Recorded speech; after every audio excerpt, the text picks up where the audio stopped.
On a chilly Monday morning, a new group of military recruits arrived at the base. Their eyes were wide with nervous excitement, each one dragging a duffel bag and trying to look tougher than they felt inside. Among them was a young man named Tyler. He had just turned 20, full of confidence and attitude. Tyler had grown up watching action movies, playing military video games, and dreaming of becoming a hero. Now that he was finally here, he believed this was his time to shine. He walked tall, cracking jokes, showing off his muscles, and trying to impress everyone around him. As the group assembled in the training yard for orientation, their commanding officer gave them a quick overview of what to expect during the next few weeks. Push-ups drills, sleepless nights, discipline, and a lot of pain.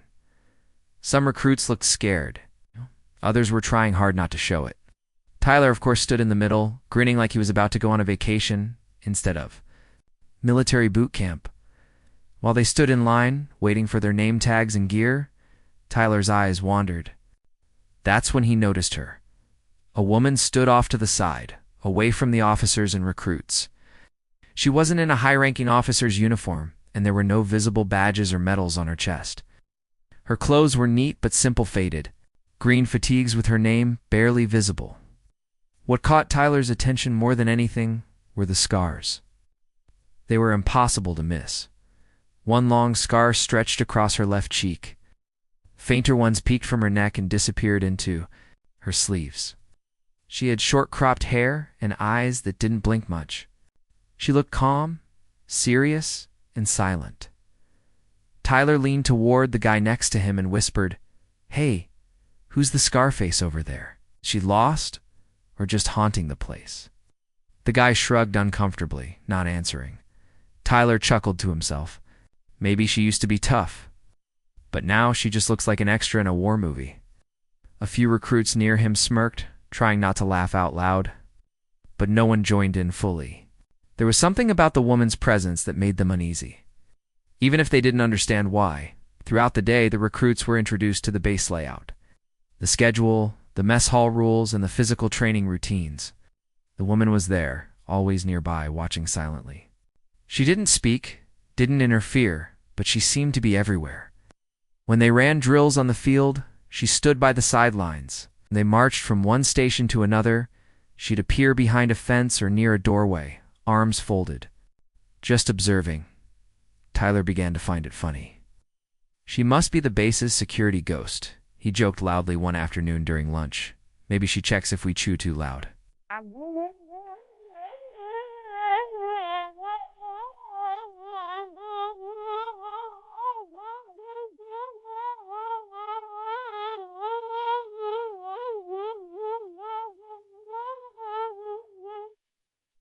This time no one laughed, not even the ones who laughed before.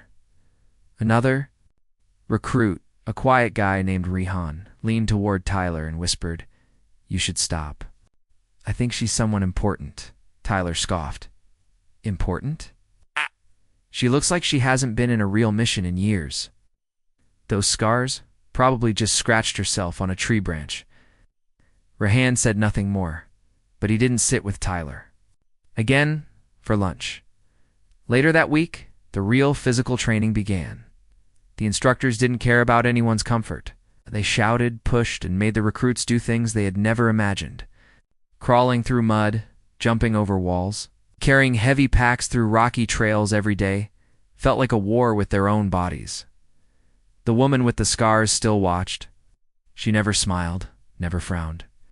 Just stood there, arms folded, expression unreadable. Sometimes she would nod slowly, sometimes she would walk away mid-drill without saying a word. The officers didn't tell the recruits who she was. She was just ... there one evening after a particularly tough run. Tyler collapsed beside the water tank, panting hard. Sweat dripped from his forehead, and his legs shook. He looked up and saw the woman standing nearby. She wasn't sweating. She hadn't run, but something about her still made him uncomfortable. He shook his head and muttered to himself, "Must be nice, standing around doing nothing all day." What Tyler didn't notice was the way the officers greeted her. With orders, not with casual waves, but with respectful nods and quiet words. One day, the base's senior sergeant came up to her and said softly, "Good to see you again, ma'am," before walking away quickly. Tyler saw it but didn't understand. To him, it looked like weird military politeness. He continued mocking her in small ways, jokes behind her back, imitating her serious expression, making fun of how she walked with a slight limp. But even he started to feel something shifting. One night, as they cleaned their quarters, a recruit named Jordan pulled out a worn-out military magazine from his bag. It was old, the edges yellowed and bent. On the cover was a group photo of a Special Forces team. Tyler wasn't paying attention until Jordan said, "Wait a minute, is that her?" Everyone leaned in. Sure enough, there she was. Younger, not as scarred, but unmistakably the same woman. In the photo, she was holding a rifle, dressed in full combat gear, surrounded by serious-looking soldiers. The headline read, "Operation Black Flame, Heroes of the Impossible." Tyler stared at the picture. Nah, can't be her. Must be someone who looks like her. But his voice didn't sound so sure. From that moment, the teasing lessened. Recruits started looking at her differently. But Tyler didn't want to admit he might have been wrong. He kept his mouth shut for the next 2 days, unsure, confused, and curious. Then came the day of the close combat demo. The instructor asked for a volunteer to go up against a senior in hand-to-hand sparring. Tyler's confidence returned. He stepped forward quickly. "I got this," he grinned. "Bring on the best." The instructor smiled oddly and pointed. "All right, you'll spar with her." The recruits turned. She stepped into the ring, tying her sleeves tighter. No expression, no words. Tyler laughed. "Ellie, you want me to fight her?" "Do your best," the instructor said. They faced each other. Tyler bounced on his feet, trying to look impressive. The woman didn't move. She simply watched him. Tyler rushed in. 1 second, 2 seconds. And then he was flat on his back. His wrist twisted, breath knocked out of him, face in the dirt. The whole group gasped. He sat up slowly, blinking. What just happened? She walked away without a word. 4. The first time since he arrived at the base, Tyler had nothing to say. No jokes, no smirks, just silence. Something was different now. He couldn't explain it, but whatever he thought about her before, ... It was wrong. Very wrong. And for the first time, he wondered who she really was. The woman with the scars was. Not what she seemed.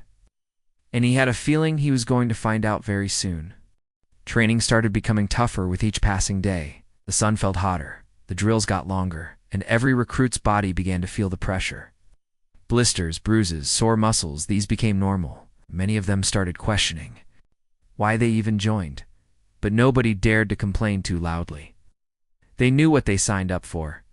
Tyler, however, kept holding on to his cocky attitude. Even though he had been humiliated in front of everyone during the sparring session, his ego wasn't ready to give up yet. He laughed it off later in the dorm, saying, "She caught me by surprise, that's all." Lucky move, some nodded out. A habit, but no one really believed him anymore. His jokes didn't hit the same. People had seen what happened with their own eyes. It's the way she moved so fast and calm didn't feel like luck. It felt like skill deep practiced. It's dangerous skill.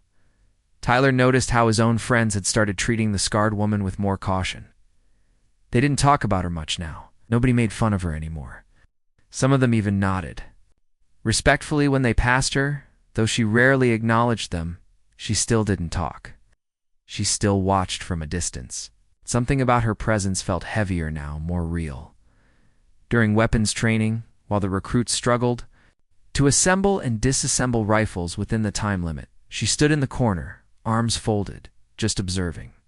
At one point, one of the rifles jammed badly. An instructor walked over, but before he could reach, the scarred woman stepped in, quietly took the weapon, disassembled it in under 10 seconds, cleared the jam, and handed it back without saying a word. Everyone stared. Even the instructor paused and gave her a nod of approval. Tyler watched all this carefully. He was confused, even a little irritated. He didn't understand who she was or what role she played. She wore no rank. She gave no orders. But everyone seemed to respect her like she was someone important.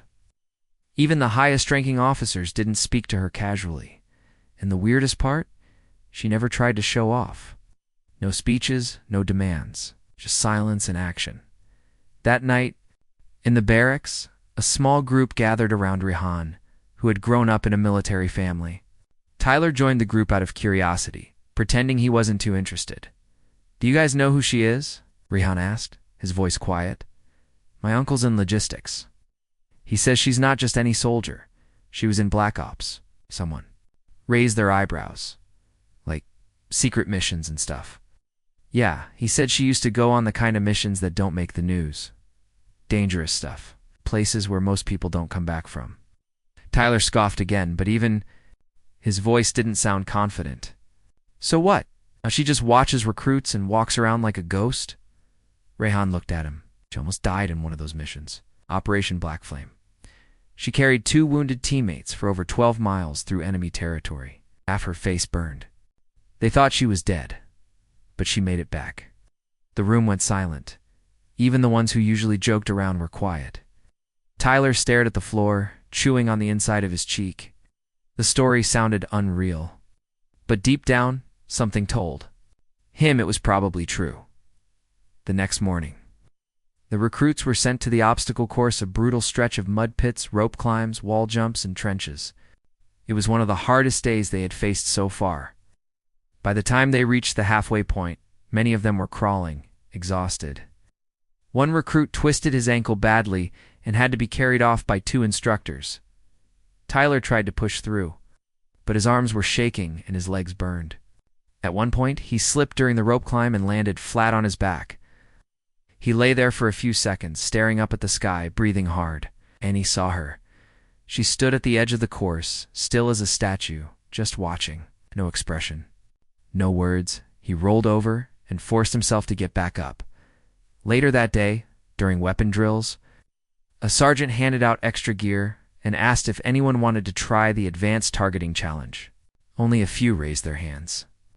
Tyler did too, partly because he wanted to prove something after his fall during the obstacle course. The challenge involved firing at moving targets with shifting wind patterns while wearing night vision goggles. It was nearly impossible. Tyler missed most of his shots. When it was over, he was sweaty and frustrated. Then, without a word, the scarred woman walked up, picked up the same weapon, adjusted the scope, and fired. One by one, each moving target. Dropped with clean, perfect shots. No drama, no celebration. She just handed the rifle back and walked away. Even the instructors stood still for a second. That night, Tyler sat quietly in the mess hall, his food tray untouched. He watched her sitting alone at the far table, eating quietly. Nobody dared to sit with her. She didn't invite conversation. She was a wall of silence.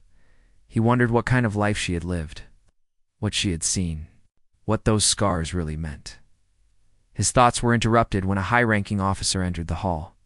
Not just any officer, Colonel Briggs, one of the base's most respected leaders. Everyone stood up as he walked in. Tyler expected him to head to the front where the other officers usually sat, but instead, the colonel walked straight to the table where the woman was sitting. He didn't say much, just looked her in the eye and said quietly, "We're lucky to have you back." She nodded once. That was it. The colonel turned and walked away.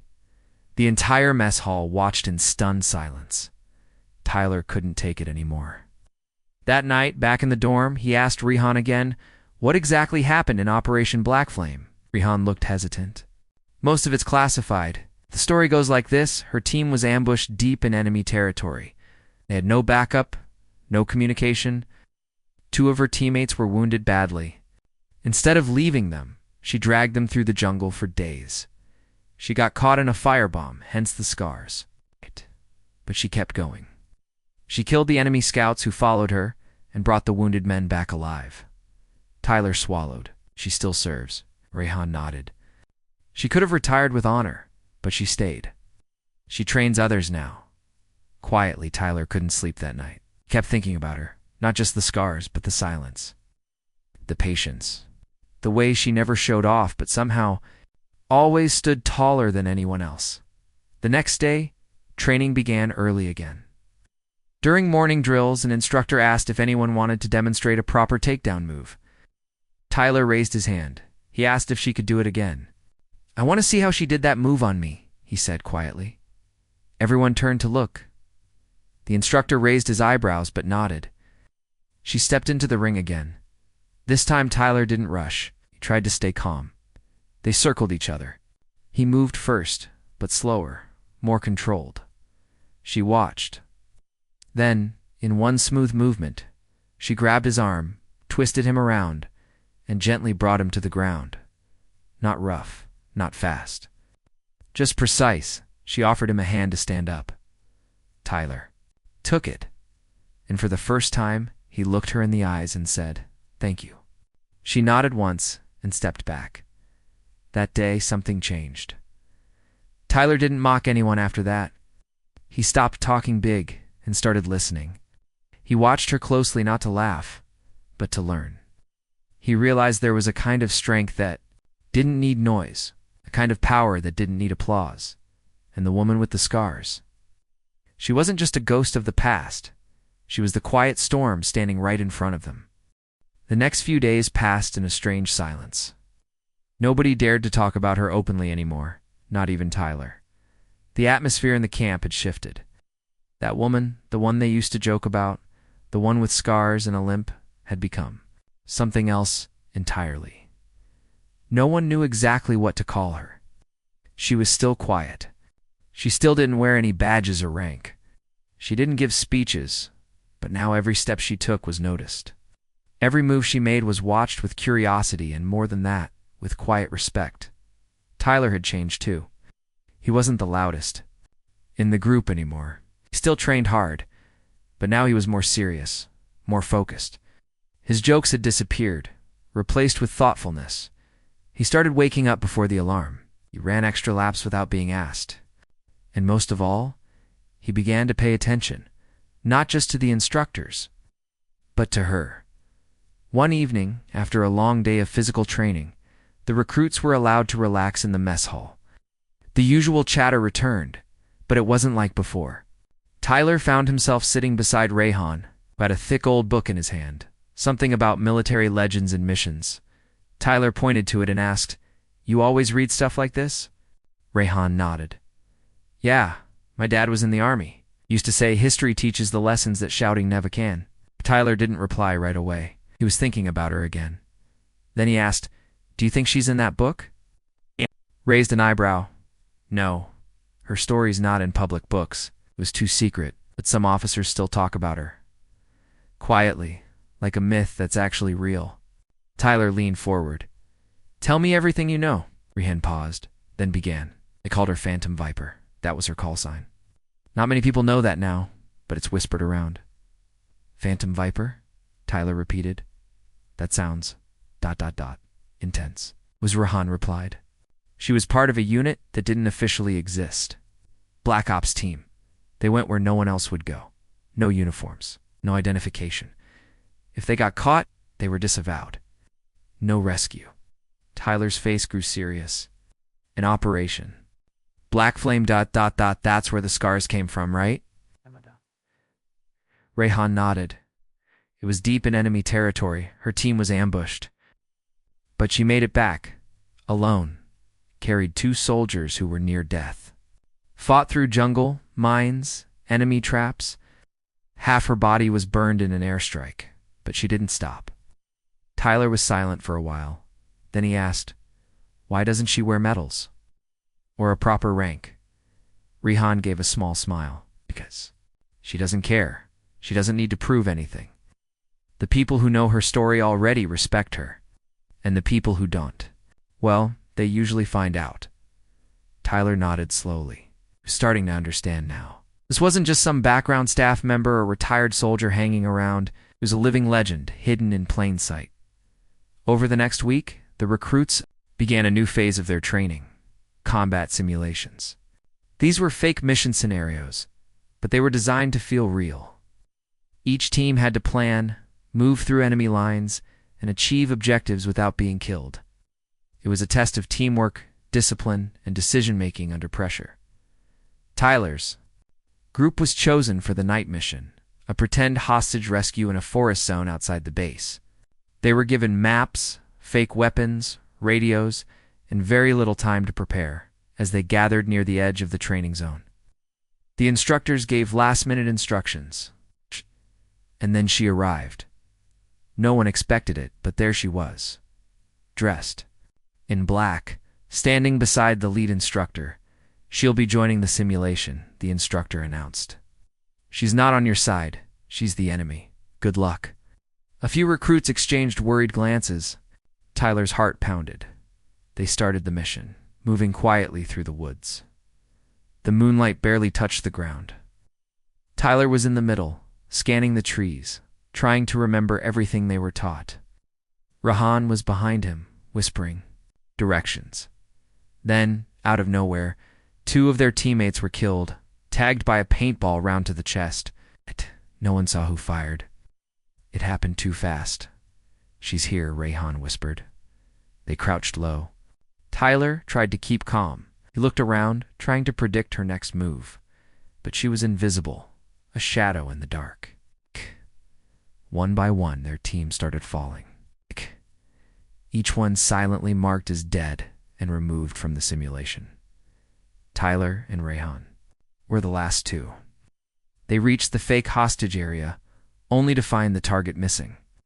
A note was left instead, too slow. She took the hostage, Tyler realized, and just then he heard a sound behind them.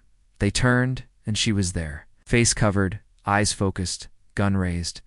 Bang! Simulation over.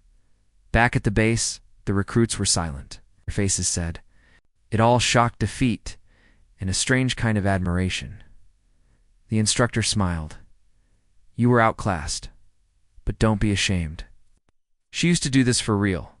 As the recruits dispersed, Tyler stayed back. He watched her remove her mask. She wasn't even breathing hard, just calm like it was nothing. He walked up to her. "I want to learn," he said quietly. "Not to fight better, but to be better." She looked at him, her eyes unreadable. Then finally she spoke. "Then stop trying to impress. Start listening." It was the first time he had heard her voice, and that one sentence stayed with him. The next morning, the general arrived at the base. It was rare for someone so high-ranking to visit during training, but everyone lined up properly, boots polished, uniform straight. The general walked past the rows of recruits, inspecting silently. When he reached her, he stopped. He didn't shake her hand. He didn't salute.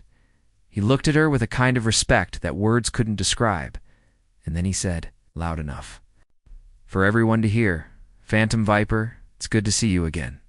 Everything stopped. Tyler froze. The recruits stared, stunned. That name, the one Rahun had whispered about, was real. And now it had been said out loud by the most powerful man on the base. The general turned to the recruits. "She saved more lives than any of you will ever know. Learn from her while you can." Then he walked away. Tyler's world shifted in that moment. Every scar on her face, every silence she kept, every step she took, suddenly made sense. She wasn't just someone from the past. She was a legend standing among them. And Tyler realized something else. He had spent days mocking a warrior who had already lived through more pain, fear, and courage than he could imagine. He felt ashamed, but more than that, he felt inspired. This wasn't just training anymore. This was a chance to learn from his greatness, and he wasn't going to waste it. The day the general said her call sign out loud, everything changed completely. The recruits who once whispered and joked about the scarred woman now stood still in awe. Phantom Viper. That name hit them like a cold wave. Some had heard it before, just bits and pieces, in rumors and hushed conversations, but many didn't know what it truly meant. Now, it was real. Now they knew that the quiet woman, the one who never spoke, the one with scars across her face and a limp in her step, was a war legend. The general hadn't saluted anyone else that day, except her. He didn't even salute most colonels like that. When he looked at her, he didn't see a soldier. He saw a survivor, a hero, someone who had done the impossible. The recruits, including Tyler, couldn't believe what they had just witnessed. And for the first time since training began, no one had anything to say. Tyler felt like the ground had been pulled out from under his feet. He stood there frozen, unable to move. His mouth was dry, his heart thudding in his chest. That one sentence, "Phantom Viper, it's good to see you again," kept repeating in his head like an echo. After the general left, the woman went back to her usual spot. Calm, silent. She didn't change a bit. No smile, no pride. Even look at the others. She just kept walking like nothing had happened. But everyone knew now. The truth had come out. Back in the barracks, the recruits didn't talk much. Some sat on their bunks, replaying the moment over and over. Who had known a little about her past, said softly, "I told you she was someone different." Now, you've all seen it with your own eyes. Tyler sat on the edge of his bed, staring at the floor. His mind was a storm. Oh, yeah. He remembered every joke he had made, every time he had mocked her scars, every look of disrespect, and now he realized he had been laughing at someone who had probably seen more death and pain than anyone on the base. His cheeks burned with shame. The next few days, things started changing more deeply. The instructors didn't have to tell the recruits to be serious anymore. They already were. They pushed themselves harder. They paid closer attention. And whenever she walked past, they stood up a little straighter. Tyler wanted to apologize, but he didn't know how. What do you say to someone like her? "Sorry I made fun of your scars, felt too small. Too stupid." He started watching her more closely, not with arrogance or judgment, but with respect. He watched how she moved. During drills, how she helped instructors without a word, how she could read a situation with just one glance. She was like a living blueprint of discipline, patience, and strength. One morning during advanced strategy training, the recruits were split into two groups for a special simulation mission. Each team had to protect a base and steal documents. From the opposing side without being detected, the instructors made the task harder by assigning her to one of the teams not as a leader, but as an advisor. She ended up with Tyler's team. No one knew how to react at first. Would she give commands? Would she take over the mission? But she didn't say a word. She simply stood back and watched as the team began planning. Tyler was the designated team leader for this mission, and his hands shook slightly as he unrolled the map she noticed. "Walk me through your plan," she said quietly. It was the second time Tyler had heard her speak. Her voice was calm, steady, and low but powerful, like someone who didn't need to shout to be heard. Tyler took a deep breath and started explaining the routes, entry points, and backup plans. She listened, occasionally raising an eyebrow, but never interrupting. When he finished, there was a pause. Everyone waited for her to critique the plan or offer corrections. But she only said two words, "Not bad." It felt like a medal. The team carried out the mission that night. Because of her guidance and Tyler's cautious planning, they succeeded. They captured the objective, avoided detection, and returned, with only one member lightly injured in simulation terms. The instructors were impressed, but she said nothing. She gave Tyler a nod, then walked away like it didn't matter. But for Tyler, it meant everything. He followed her that night. Quietly, she was sitting alone on a bench near the field, looking at the stars. Tyler approached, hesitant. "Ma'am," he said softly. She didn't turn to him. "What do you need?" "I want to say I'm sorry," he said, his voice shaking slightly, "for the way I treated you before, for what I said. I didn't know, I didn't understand." There was silence for a long moment. Then she finally looked at him. Her face was expressionless, but her eyes held something ancient. "Pain, maybe?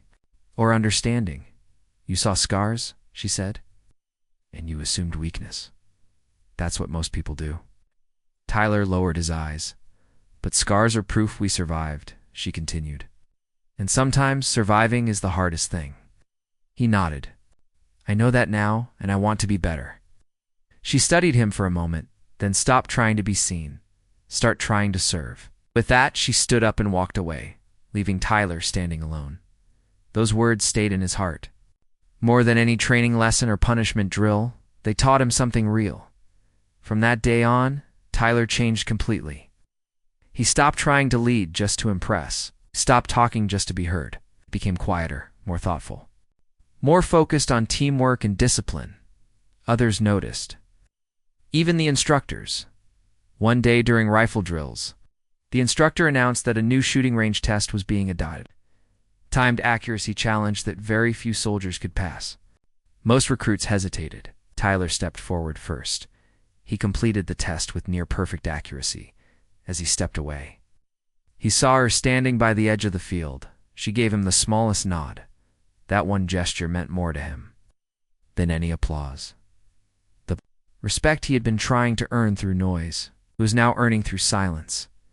As graduation approached, the recruits were evaluated one final time.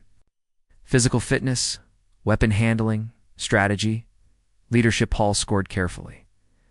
Tyler ranked among the top, not because he was the loudest or the strongest, but because he had become the most consistent, the most disciplined. He had learned to lead by example, not by ego. On the final day, during the graduation ceremony, all the recruits stood in line in their formal uniforms. Families watched from the audience. Officers gave speeches. Medals were handed out. Then the colonel stepped up to the mic. "There are many ways to measure a soldier," he said. "But the most powerful ones can't be measured in scores, ain't there? Measured in the fire we pass through and the scars we carry forward." He turned and nodded toward her. She stepped forward, and then, to everyone's surprise, she turned to the recruit's nod.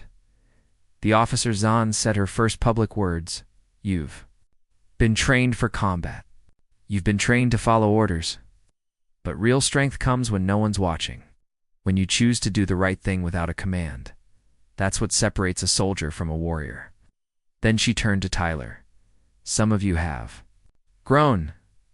Some of you have transformed." He met her eyes, his heart pounding. "You earned your silence," she said. "Now, use it with wisdom."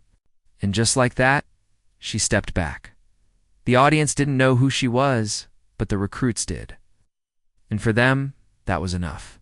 Tyler didn't need a medal. He didn't need a trophy. He had earned something far greater. Her respect, and that would stay with him for the rest of his life. The graduation ceremony ended, but her words stayed in their hearts.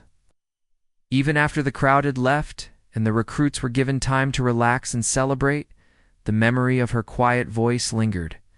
Tyler stood silently by the fence, watching the empty field where their last drill had taken place. His uniform was neat, his boots polished, and the silver pin on his chest caught the light of the setting sun. But what truly shined in him now was something that couldn't be seen: a quiet strength, a new way of thinking, a deeper respect for life, pain, and sacrifice. In the days that followed graduation, some recruits went home for leave, others were posted to different units. Tyler was assigned to a new base a few hours away for his next phase of military training. Before he left, he went looking for her one last time. He found her early one morning, standing alone in the corner of the field, like she always did. No crowd, no ceremony, just silence and purpose, "Ma'am," he said, stepping closer. She didn't look at him. "You're leaving?" "Yes," he said. "I wanted to say goodbye and thank you." Still, she didn't look at him. "The Army will test you in ways that I can't. There are things ahead of you that no training can prepare you for." He nodded. "I believe that now." Finally, she turned her head and looked him straight in the eyes. "If you forget everything," I said, "just remember this: respect is earned in silence, not noise. Be the one who stays calm when others panic. Be the one who acts without waiting to be told. And when the time comes, don't run from the fire. Walk through it."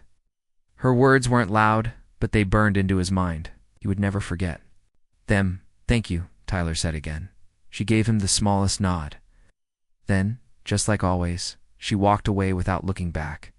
Tyler watched her until she disappeared behind the trees. He didn't know where she lived, what her real name was, or if he would ever see her again. But that didn't matter anymore. What mattered was what she had left behind inside him. At his new base, Tyler was no longer the cocky, loudmouthed recruit he used to be. He trained with focus. He followed orders without question, but he also took initiative when needed. His fellow soldiers noticed how calm he was during difficult tasks. He never shouted, he never panicked, even during stressful drills. He was the steady one, the person others instinctively turned to. One day, during a joint operation training exercise, something went wrong. The team's vehicle broke down in unfamiliar territory. It was getting dark. Their radio was damaged, and they had limited food and water. Some of the younger soldiers started to panic. Tyler stayed calm. "We set up a temporary camp here," he said. "We keep the group together, avoid splitting up. I'll take first watch. We'll make contact with base in the morning." They followed him without hesitation. The next day, help arrived, and the situation was resolved. When they got back, an officer pulled Tyler aside. "Good work," he said. "You kept your head. You didn't wait for someone to tell you what to do." "Where did you learn that?" Tyler simply said. "Someone taught me." She didn't say much, but I listened. As time passed, Tyler continued to grow.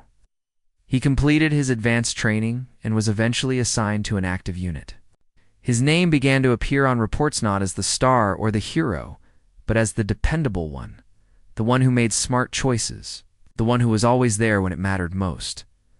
One night, during a dangerous night patrol near a conflict zone, Tyler's unit was ambushed. It was chaos. Bullets flying, smoke everywhere, panic in the air. One of the younger soldiers, barely 19, froze in the middle of the field, too scared to move. Tyler saw him. Without thinking, he ran through the open. Fire grabbed the soldier by the vest and dragged him to cover. Then he returned fire, helping his team fight back until reinforcements arrived. Later, in the field hospital, someone asked him why he risked his life like that. He replied, "Because someone once carried 2 wounded men through a war zone and didn't stop, even when she was burning." The medics didn't understand the full meaning of what he said. But those words meant everything to him. News of his courage spread. His superiors began to notice him more. Not just because of his actions, but because of his attitude. He never bragged, he never took credit. When people asked how he stayed so calm and smart under pressure, he always gave the same answer: "I had a good teacher." Months turned into years. Tyler rose through the ranks slowly but steadily. He trained new soldiers, helped lead missions, and built a reputation as someone you could always count on. But he never forgot Hurt, the woman with the scars. The woman they used to laugh at. The woman who once dropped him in a training ring and left without a word. One day, during a leadership conference held at a major military base, officers and senior soldiers from across the country gathered to share their stories and experience. Tyler, now a respected sergeant, was invited to speak. He wasn't the highest-ranked person in the room, but people had heard of his quiet leadership and battlefield courage. When it was his turn, he stepped up to the podium. The room fell silent. "I'm not here to talk about medals or rank," he said. "I'm here to talk about someone who changed the way I saw everything."